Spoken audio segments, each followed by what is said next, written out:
I have one last, I was going to say trig property, no, one last logarithm property to show you. So let me pick a suitably festive color for this last property. So let's say that just, I don't know, x to the n is equal to a, right? Nothing fancy there. Well, that's just a way of, that's another way of saying that log base x of a is equal to n, right? That's the exact same. Um, this is just the exact same way of writing the exact same thing, just with one's with a logarithm, one's with an exponent, right? These imply the same thing. But what we could do is if n is actually equal to this expression, we can, like I did a couple of videos ago, you could just substitute this for n. So we could write x to this thing log base x a, and we could set that is equal to what? A. Fascinating. So now what I'm going to do, and actually this is going to get pretty messy, is I'm going to raise. Actually, let me write this a little more space.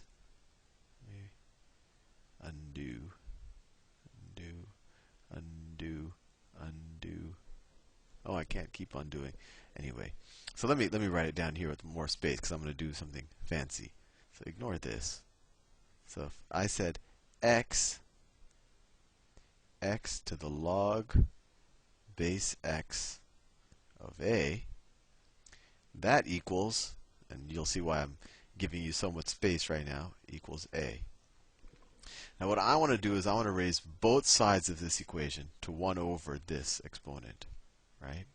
So I'm going to raise that to 1 over log base x of a. If I do something to one side of the equation, I have to do it to the other. So that's equal to a to 1 over log base x of a. I know this is quite daunting already, but you'll see where I'm going, and hopefully, nothing I've done is completely non-intuitive, right? I just, this expression is just another way of writing this expression, and I substitute for n, and now I'm raising both to this exponent, and you'll see why I'm doing that. Well, if you're raising something to an exponent and then you're raising that to an exponent, you just multiply the two, right? So they cancel out because this will be in the numerator and this will be in the denominator. So that gets us to, that gets us to this, x to the 1 power, right? Because log base x of a over log base x of a is equal to 1. So that's the same thing as x is equal to a to the 1 over log base x of a. You're probably saying, Sal, where are you going with this? And I will show you shortly. So we could just replace a with another variable, right? I could also write x is also equal to b to the 1 over log base x of b, right? Nothing strange there. I just, the same exact thing I did with a, I could do with a. With the same thing I did with a, I could do with b. So, well, I've written these two expressions. Let me equal. I said x is equal to both of these things. So let's set them equal to each other. So we know that a to 1 over log base x of a is equal to b to the 1 over log base x of b. So what can we do now?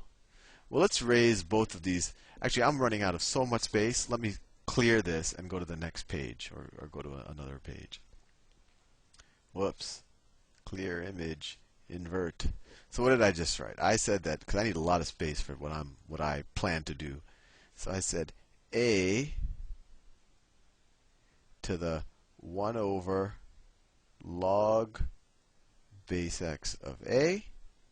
Well, that equals b to the 1 over log base x of b. And hopefully you're satisfied with that. Now let's raise both of these sides to the log base x of b power. So I'm going to raise this to the log base x of b power. And hopefully you'll see why I'm doing this. Well, on this side, they'll cancel out, right? Because this becomes a numerator. That's the denominator.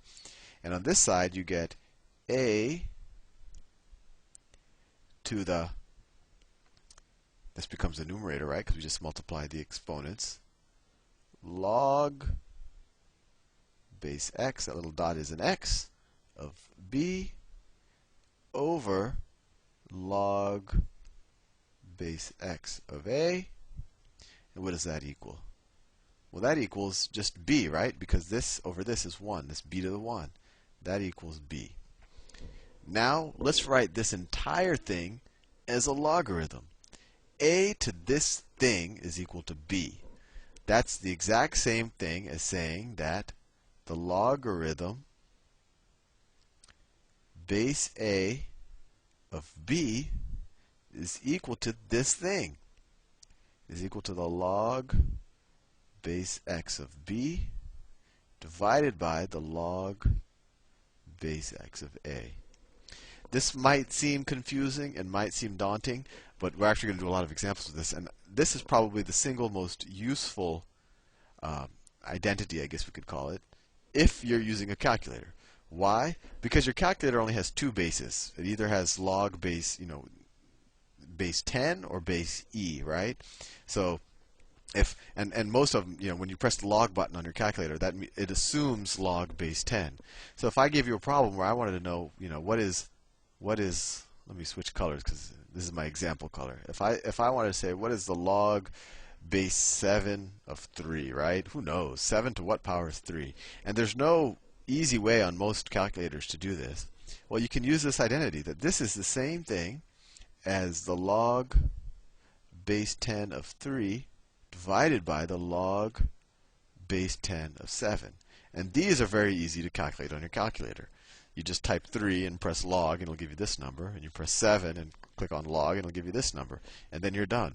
So hopefully you're satisfied that this is true, and you have a little bit of an intuition of how to use it. And I'll make a bunch of videos now on actually how you can use these logarithm properties. I just wanted to get it out of the way so that you're satisfied with it, that they are true. I'll see you soon.